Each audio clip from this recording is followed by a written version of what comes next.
La victoire ou la sortie, voilà l'enjeu pour le TP Mazembe qui est obligé de s'imposer ici en terre algérienne face au MC Alger pour espérer entrevoir les quarts de finale de cette Ligue des Champions de la CAF. Exploiter un tant soit peu ces ballons récupérés, ça ne va pas vous tirer vers le haut. Essayez de tirer profit de ce genre de choses parce qu'après on a des petits coups de mou, on est en retard et il y a une faute qui est commise. Pourquoi là? Pourquoi mettons la pression comme cela? Alors, la faute, elle semble être en dehors, Serge. Elle semblait être en dehors à première vue. Maintenant, attendons de voir le ralenti, mais à première vue, elle semble être en dehors. Mais ce que j'ai pas compris, c'est sans avoir eu d'image à l'appui. Alors, est-ce que l'arbitre de touche, lui, a montré le point de pénalty? Parce que l'arbitre central a d'abord montré coup franc et sous la pression algérienne a désigné le point de pénalty. Alors, revoyons. La remise en touche. Ouais, c'est à la limite de. Ouais, si c'est sur la ligne, c'est dans la surface. Effectivement, c'est dans la surface de réparation. Ouais, la faute est. Ouais, alors après, on est sur un match qui se joue en Algérie avec la pression des supporters. IT de virer en tête à 10 minutes du terme de cette première période. S'est transformé avec beaucoup de sang-froid. Il a tiré plein axe avec le plat du pied. 1-0 pour les joueurs de Khaled Ben Yahya. 1-0 pour le MC Alger. Maintenant, on n'a plus le choix. On avait planté le décor, Serge.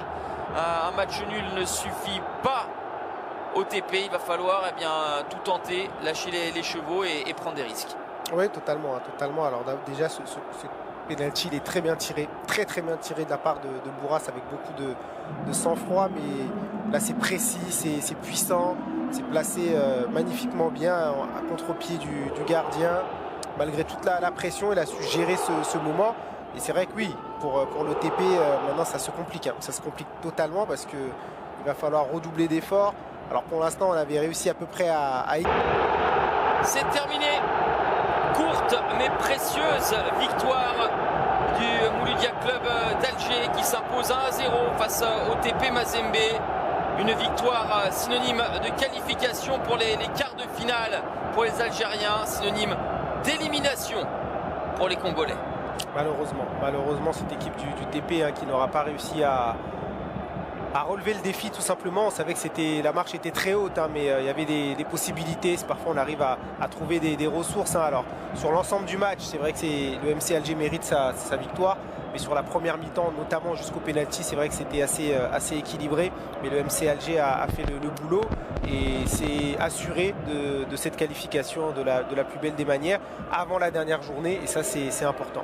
C'est l'enseignement effectivement de cette rencontre. Dans le groupe A, on connaît d'ores et déjà les deux qualifiés pour les quarts de finale que l'on retrouvera donc au mois de mars, fin mars pour la première manche des quarts de finale, et ce donc avant la 6e et dernière journée de la semaine prochaine. Une équipe du Yanga, donc les Young Africans, ça aussi c'est l'enseignement, donc qui reste à quai, les Young Africans ambitieux qui auront un match à disputer dimanche soir. Pour du beurre aussi, n'auront pas la capacité les Tanzaniens de revenir sur les Algériens. Donc Al Hilal et MC Alger, les deux premiers qualifiés. Espérons, gageons demain qu'on ait une bonne surprise avec Union Maniema qui à 13h GMT affrontera les Mamelody Sundowns.